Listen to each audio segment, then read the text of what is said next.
you were pretty. I mean, I think by the end of that time, we saw, you know, in one scene you didn't have a beer in your hand, then you did have a beer in your hand, and you're sweating, you know, looking all disheveled. I mean, by the third hour, were you drunk? Oh yeah. Yeah. Yeah. I mean, by the third hour, not only I was buzzed. I wouldn't say that I was hammered. Yeah. But you know, I'd been driving around in a limo for 3 hours with the AC off and the windows up.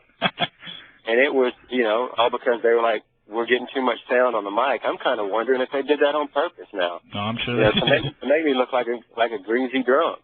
But, you know, what can I do? And that's where I finally said, hey, guys, what are we doing? We driving in circles? Take me home.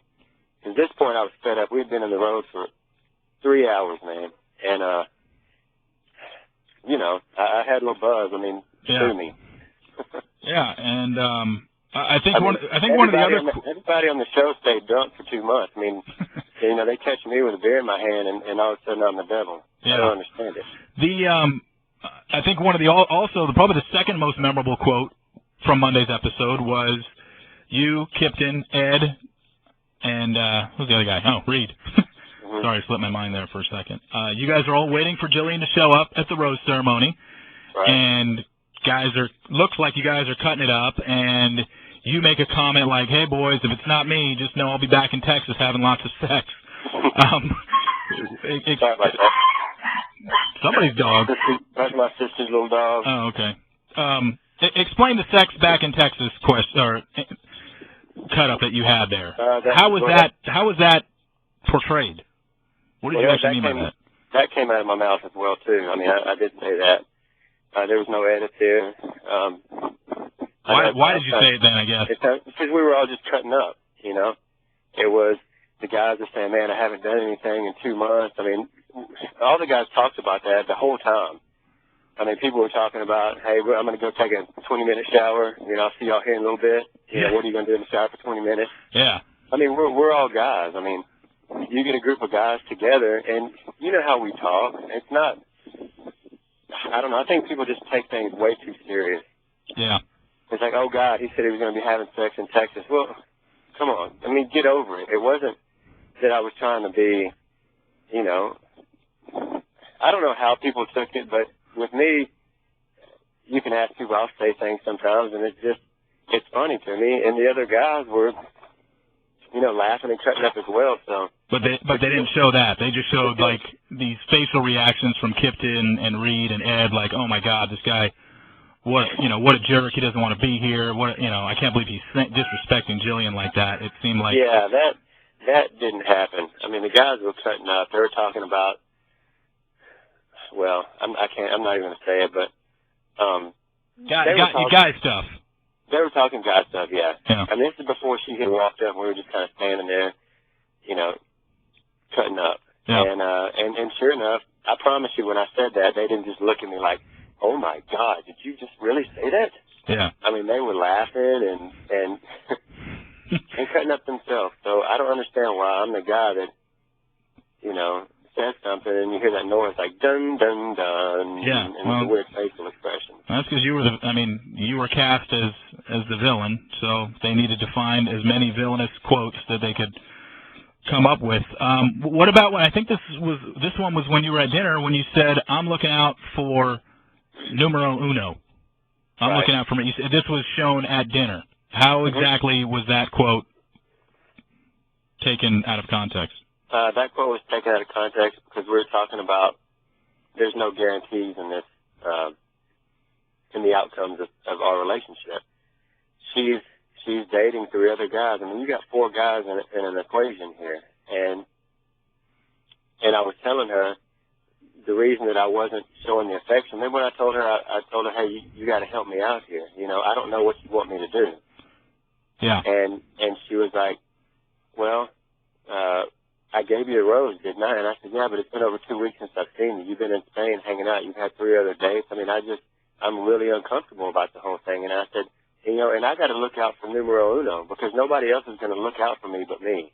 I said, there's no guarantees that I'm going to leave here with you. I mean, if I don't keep some kind of a guard up, you know, I'm going to end up getting my heart broke. And there's no guarantee. So basically what I was saying was, I had to look out for me, for number one, because nobody else is going to look out for me but me.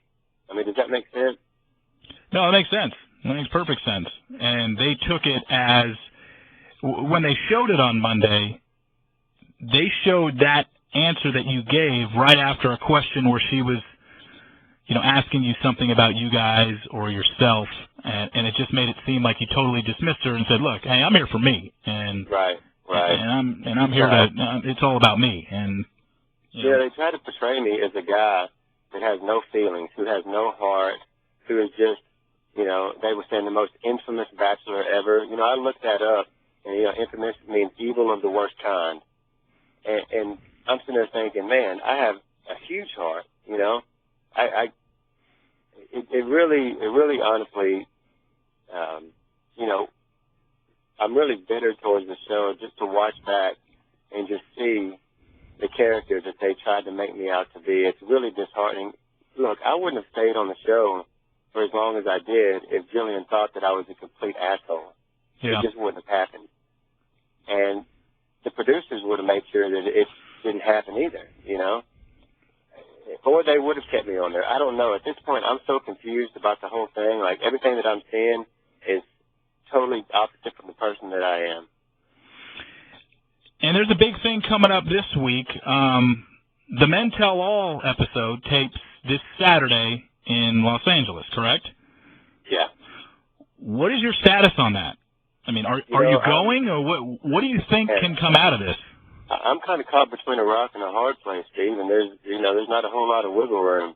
And I feel like that if I don't go, people are going to think that I'm a coward.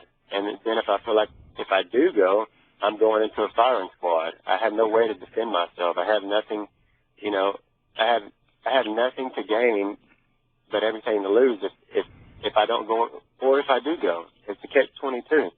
But I know what they're going to try to do to me. They're going to ambush me. They're going to roast me. It's going to be, booze and people that actually believe that this show is real and that I really said those things. And how do I defend myself against a bad edit? If I go up there and say, "Hey, Chris, I didn't say those words, man. I mean, this is exactly what I really said." They're not going to air that because that makes their show look bad. So I don't know how I can defend myself. So I'm actually scared to death to go back to the Men Tell All.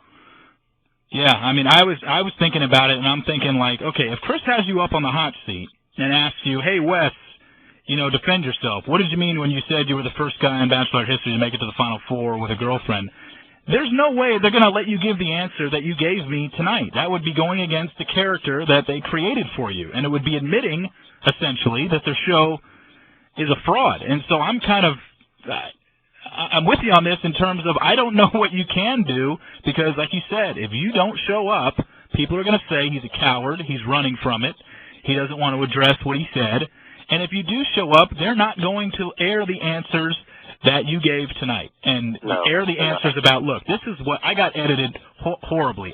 When I said about having a girlfriend and being in the Final Four, they didn't air what I said right after that. And the list goes on of all the stuff. And Chris isn't stupid. He knows what he has to do. He knows what he has to get out of you, and he's going to continue to poke and prod until they can find a soundbite that they can splice in. I mean, if it was all on the up and up, why don't they do the show live on Monday night? Of course. Yeah. And I said that to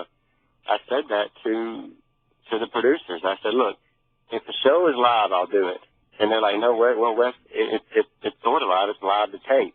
We don't have a whole lot of time to do any edits. That's the worst answer ever. It's live to tape. That's great. That's what they told me, and I don't know what that means, but she was like, some things will be edited. I mean, you'll have a conversation with Chris for 30 minutes or an hour, or ever how long, and they'll edit it down. But and I'm sitting there thinking, man, I can't trust you. How can I believe you when y'all have totally destroyed me on TV? I mean, it's almost like, if I put my hand on a hot stove, and it burns me, I'm going to pull back from it. If I learn my lesson, I'm not going to touch the stove again. But it's almost like I see something hot and I just keep putting my hand on it and I keep getting burned every time. Yeah. So, I don't know